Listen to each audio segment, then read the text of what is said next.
In the Fredericksburg region, we've enjoyed record growth since 1970. In fact, we've had 400% growth in population since that time, and we are projected to double that population over the next 20 or so years. What does that mean? That means we're stuck in constant gridlock. We've had tremendous growth, but we haven't kept up with it with our infrastructure. Therefore, we have a transportation crisis. I don't have to tell you this. You know this. You live here. You work here. You move around on our roads every day. You are frustrated. You are looking for solutions. We at the Fredericksburg Regional Chamber of Commerce invite you to join us in the conversation as we seek solutions together.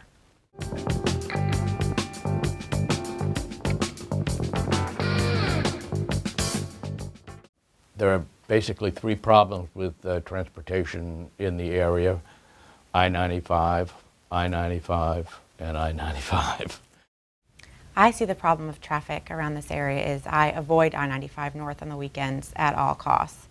During the week, it means to me leaving early to bring my child to preschool, sometimes being late picking him up from preschool because of challenges on the highway.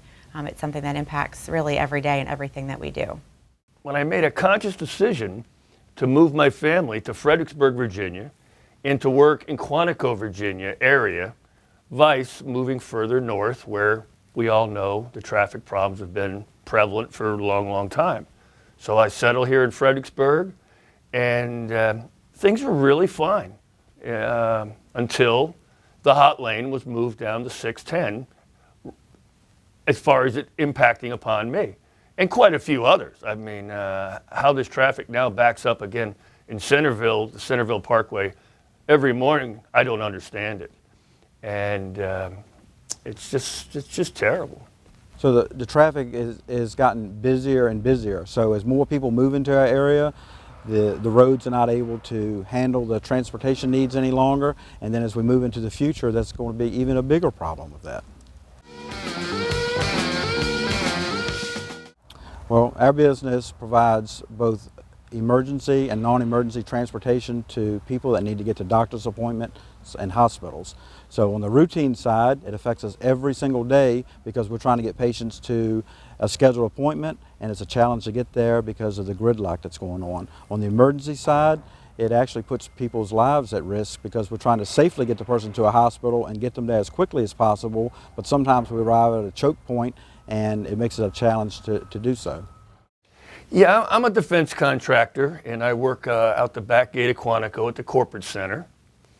And I've given that some thought. We're not a delivery company, but I will tell you it affects all the defense contractors in the area relative to recruiting, especially recruiting for key billets further north, specifically in my case, the Pentagon. We have some really great opportunities at the Pentagon, and we need some very talented people, but people don't want to make the trek up there. And that's not just the problem with the interstate. The train, it takes forever because there's so many stops.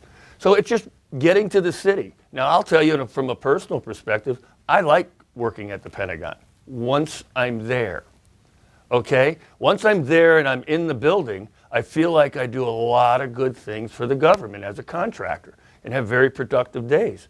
But I've got to get there and get home.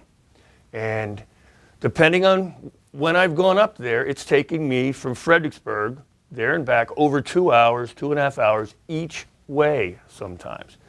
And that is just not a sustainable way to work. So again, we have real problems recruiting people to take jobs up north, and it's only getting worse. Working for the Fredericksburg Area Association of Realtors, I hear from 1,500 realtors on a regular basis about the challenges they face. When our realtors are showing homes and they're driving down Route 3 on a Saturday afternoon and it takes 30 minutes to get from I-95 to Salem Church Road, that is not good for business. If they're showing someone a house down Route 3 or out 17, many factors go into the decision to buy a house, and traffic is certainly one of them. When an individual sees how long it could take them to get their children to school or go to the grocery store on a Saturday, or even more importantly, get to their job and back home again, and it takes an exceptionally long time to go just a few miles. That is a huge part of that decision to buy or not buy a home in that area. It's just really a disaster trying to plan anything around here. And it hurts business because people don't want to go that run between DC and Fredericksburg because it's just a crapshoot. You have no idea how long it's going to take you.